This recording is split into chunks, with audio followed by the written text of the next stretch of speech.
বাংলাদেশের সবচেয়ে positive sector কোনটা? কৃষি। এবং কৃষিতে যে সাফল্য এনেছে এটা আর কোনো সেক্টরে আসে না।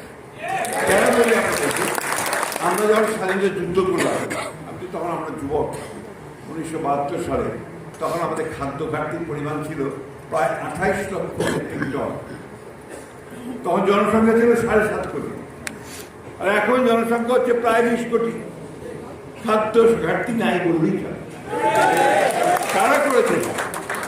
কৃষকেরা, যারা রোদে পুড়ে ঘামে ভিজে রক্তকে পানি করে ফসল উৎপাদন করে। আপনারা যারা ওই ডেসিমিনেট করেন তাদের পাশে দাঁড়ান, প্রযুক্তিকে আপনারা নিয়ে যান, তাকে বোঝান, সেভাবে কাজ করে।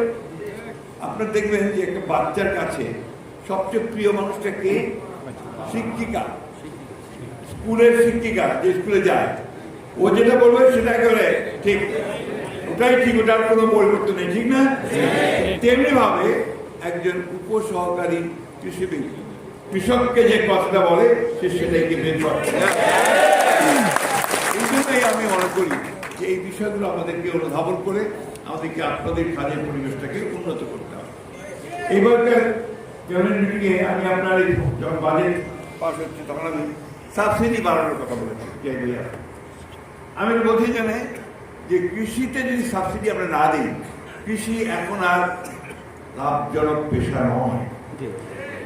আমার আলুর কৃষক জাহিদ ভাই আছে, এবার কোনো দাম পায়নি আলু। আপনার 8 টাকা 7 টাকা দামে পৌঁছে গেছে, পাইনি। ধানের দাম এখন কমছে, কৃষক আতঙ্কিত হল। কিছু যদি সে লাভ না করে তাহলে সে উৎপাদন করবে না, চলে যাচ্ছে, ছাড়া গাড়ি চালাচ্ছে, ফ্যান গাড়ি চালাচ্ছে। বেশিরভাগ কৃষক দেখবেন তারা এইসবে চলে গেছে, কারণ লাভজনক। অন্যদিকে আপনি যখন ধান কাটতে হবে তখন কিন্তু আপনি শ্রমিক পাচ্ছেন না, পাচ্ছেন।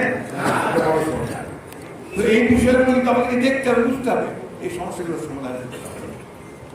আমাদের কৃষকদের কত ভ্রান্ত ধারণা আছে যে যত বেশি সার দেব তত বোধহয় বেশি উৎপাদন হবে।